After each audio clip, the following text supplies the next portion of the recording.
मुंबईतील धारावी पुनर्विकास प्रकल्पाअंतर्गत बाधित होणाऱ्या झोपडीधारकांना कुर्ल्यातील मदर डेअरी परिसरामध्ये घरं देण्यात येणार आहे आणि आता हा वाद चिघळताना पाहायला मिळतोय।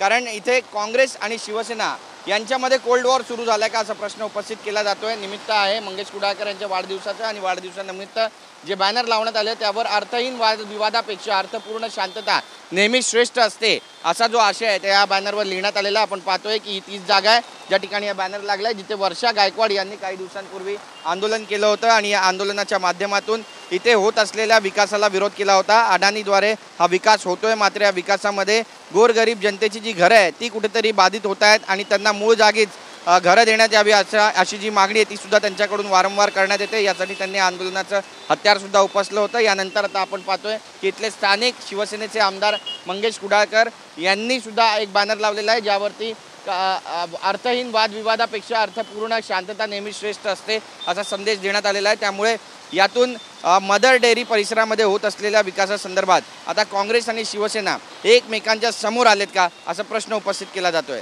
कॅमेरा पर्सन अमित शिगवणचा गिरीश गायकवाड TV9 मराठी मुंबई।